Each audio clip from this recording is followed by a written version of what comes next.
લક્ષ્ય ન્યૂઝ, એક નજર, એક લક્ષ્ય. વાવ-થરાદ વિસ્તારમાં કોંગ્રેસ પક્ષ દ્વારા વિરોધ પ્રદર્શન કરવામાં આવ્યું. વાવ-થરાદ જિલ્લાના થરાદ ખાતે કોંગ્રેસ પક્ષ દ્વારા વિરોધ પ્રદર્શન અને રેલી યોજાઈ હતી. ભાજપ અધ્યક્ષ દ્વારા સાંસદ જ્ઞાનીબેન ઠાકોર અંગે કરાયેલા નિવેદનને લઈને કોંગ્રેસના કાર્યકરોમાં ભારે રોષ જોવા મળ્યો હતો. કોંગ્રેસના આગેવાનો અને કાર્યકરો મોટી સંખ્યામાં એકત્રિત થઈ રેલી યોજી હતી અને જ્ઞાનીબેન ઠાકોરના સમર્થનમાં અવાજ ઉઠાવ્યો હતો. રેફરલ હોસ્પિટલ પાસે હાઈવે પર કાર્યકરોએ રસ્તા રોકી વિરોધ નોંધાવ્યો હતો, જેના કારણે થોડા સમય માટે ટ્રાફિક વ્યવસ્થા પ્રભાવિત થઈ હતી.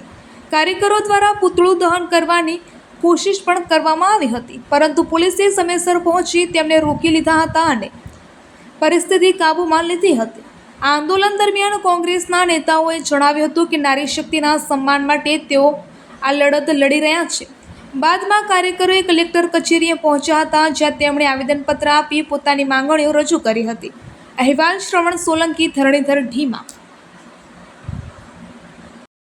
બનાસકાંઠાના બેન સાંસદ જ્ઞાનીબેન ઉપર જે રીતે ભાજપના પ્રદેશ પ્રમુખે અભદ્ર ભાષાનો ઉપયોગ કર્યો હતો, આ વિસ્તારની નારીનું આબરૂ સન્માન એના ઓઢણામાં અને સાડીના પલ્લુમાં છે. કોઈ પણ સ્ત્રી ઉપર જ્યારે આવી ટિપ્પણી કરતા હોય પર્સનલી, ખરેખર એક રાજ્યના ભાજપના પ્રમુખને શોભા ના આપે.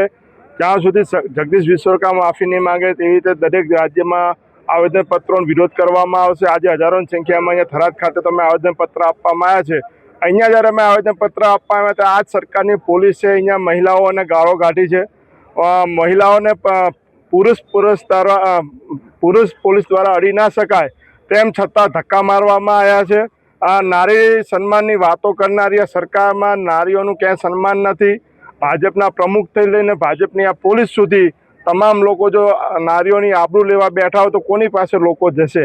આજે પોલીસે મહિલાઓની સુરક્ષા કરવાની હોય કે આબરૂ લેવાની હોય, અમને આજે પ્રશ્ન થઈ રહ્યો છે. જે રીતે વિશ્વકર્મા એ શબ્દ વાપર્યા હજી સુધી માફી નથી માંગી, એ એક શરમજનક છે. એક બાજુ નારીના સન્માનના નામે આખા ભારતની અંદર તમે તાયફાઓ કરતા હો અને જ્યારે અહીંયા ખરેખર ગુજરાતની અંદર એક સાંસદ તરીકે ચૂંટાયા છે, એને શું ગુનો કર્યો?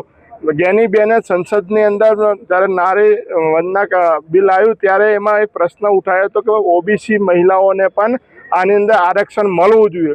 શું ખરેખર ઓબીસી મહિલાઓને આરક્ષણ ના મળવું જોઈએ? એમાં એ પ્રશ્ન ઉપર ગુનો કર્યો તો આ તો 100 વખત ગુના કરવાના છે.